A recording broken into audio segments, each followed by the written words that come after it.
Le sang des boucs et des taureaux, ainsi que la cendre d'une vache dont on asperge ceux qui sont souillés, les rendent saints en leur procurant une pureté rituelle.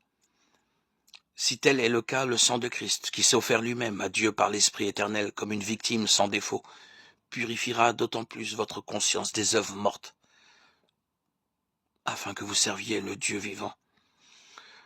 Voici pourquoi il est le médiateur d'une alliance nouvelle. La mort de Jésus est intervenue pour le rachat des transgressions commises sur la première alliance, afin que ceux qui ont été appelés reçoivent l'héritage éternel promis. Romains 8, 3, 4 nous dit « Car ce qui était impossible à la loi, parce que la nature humaine la rendait impuissante, Dieu l'a fait. Il a condamné le péché dans la nature humaine, en envoyant à cause du péché son propre Fils, dans une nature semblable à celle de l'homme pécheur. Ainsi, la justice réclamée par la loi est accomplie en nous, qui vivons non conformément à notre nature propre, mais conformément à l'Esprit. »